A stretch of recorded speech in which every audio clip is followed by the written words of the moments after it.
Well, Happy New Year to my NCC family. This is Shelly Lueke coming to you live from my living room. How's 2022 treating you?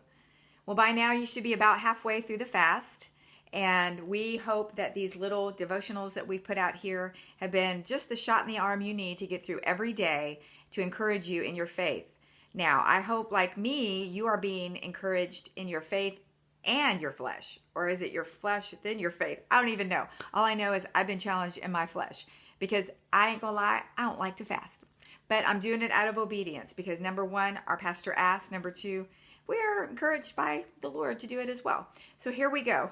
We've been talking about Joel chapter 2, verses 12 and 13. And the part that I'm going to talk about is the Lord is gracious and full of compassion. And I will read over to my notes a little bit because I'm getting older. My memory's not what it used to be. So I'm going to have to refer back to my scriptures. But what I want to talk about right now, and one person I want to talk about, is Jonah. I know we can all remember as children, we heard about Jonah. He was swallowed by a big fish and he was thrown up by a big fish. And that's about all we hear about it. Well, as we've gotten older, we've gotten a little wiser in the word and looked deeper in the word. We find out that Jonah was really pretty much a person just like us. He had struggles like we did, or we do. And the Lord came to him one day and told him something to do. Go and tell my people. And how many times have we heard that? Go, do, speak. And he didn't. He's like, I think I'm going to run the other way because I'm superhuman and I can get away from God. Really? I mean, come on. And I can say that I've thought those thoughts myself, that I can just hide over here and the Lord's not going to find me. He'll go tap on somebody else's shoulder. But guess what? No, he wants us. So Jonah does. He runs. He gets on that boat. He ends up in the whale. He comes out of the whale. He repents. He asks for God's forgiveness. And he does what he is supposed to do. Well, when he does go and preach like he's supposed to, and the people do repent, guess what happens? Jonah doesn't like it. He gets mad. And here's the verse. Jonah 4 verse 2 out of the NIV. He prayed to the Lord. Isn't this what I said, Lord? I can imagine him talking to the Lord just like that. Isn't this what I said when I was at home before you told me to go? This is what I said to you. Because you are a gracious and compassionate God. You are slow to anger and abounding in love. A God who relents from sending calamity. So basically, Jonah still wanted God to cut them off at their knees. He didn't want them to wanted God to show mercy. He wanted him to say what he said he was going to do. Well, how many times have I done that in my life?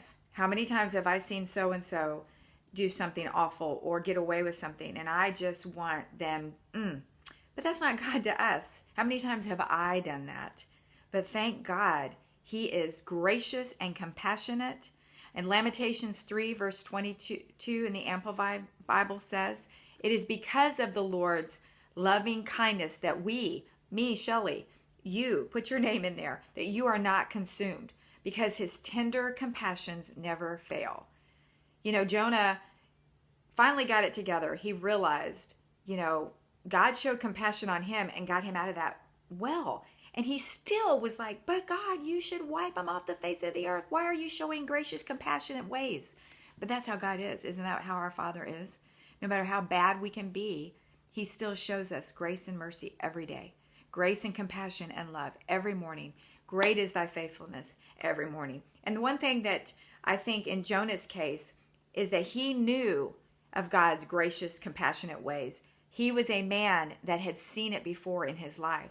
And one of the ways I want to encourage you, I could challenge you, and I've been challenged, is back in November, right around Thanksgiving, I started keeping a gratitude journal.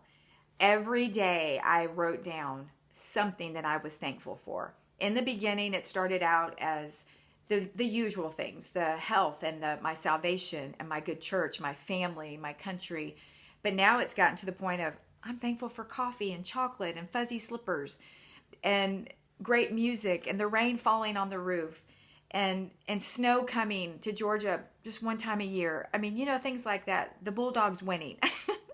Things like that we are thankful for. But because God, in his graciousness and compassion, that is what we have to be thankful for, that we can go back and in our memory remember, because we keep track of it. So I encourage you, if that's something you want to check into, that would be a great resource for you all through the year to do that. But I am so encouraged that God continues to show his kindness to me in ways that I don't deserve. And as we can look back on Bible characters, they all went through struggles like we do. But thank God. So we can give that kindness, that compassion to other people, even if we don't agree with them.